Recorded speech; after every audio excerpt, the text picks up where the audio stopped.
ஜனநாயகனை produce பண்ணும்போது he had gone through so much of issues or எவ்வளோ பிரச்சனை எவ்வளோ விஷயங்களை அவர் வந்து ஃபேஸ் பண்ணாரு. டாக்ஸிக் படவிழால இயக்குனர் விக்னேஷ் சிவன் பேசும்போது தயாரிப்பாளர் KVN வெங்கட் நாராயணா பத்தி ரொம்பவே உருக்கமா பேசினாரு.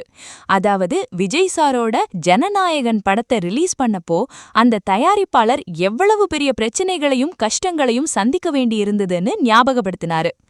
சாதாரணமா ஒரு சினிமாவிலிருந்து ஒரே ஒரு போட்டோவோ இல்ல ஒரு சீனோ லீக் ஆனா கூட அதை எடுத்த ஃபில்ம் மேக்கருக்கு எவ்வளவு வேதனையா இருக்கும்னு நமக்கு தெரியும்.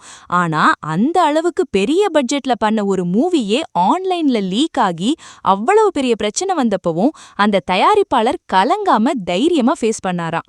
இவ்வளவு பெரிய கஷ்டத்தை கடந்து வந்த பிறகும் கூட எந்த மேடைக்கு வந்தாலும் சிரிச்ச முகத்தோடையும் அவ்வளவு அமைதியாவும் இருக்கிறதுக்கு உண்மையிலேயே பெரிய மனசு வேணும், பெரிய தைரியம் வேணும்னு Vignesh Sivan பாராட்டினாரு.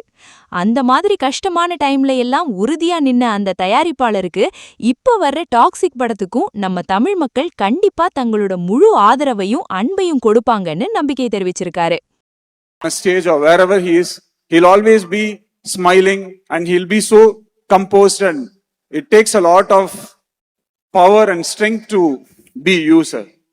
And today, like how you stood by Jananayagan, Vijay sir, through the tough times, I know Tamil people will stand by you for Toxic.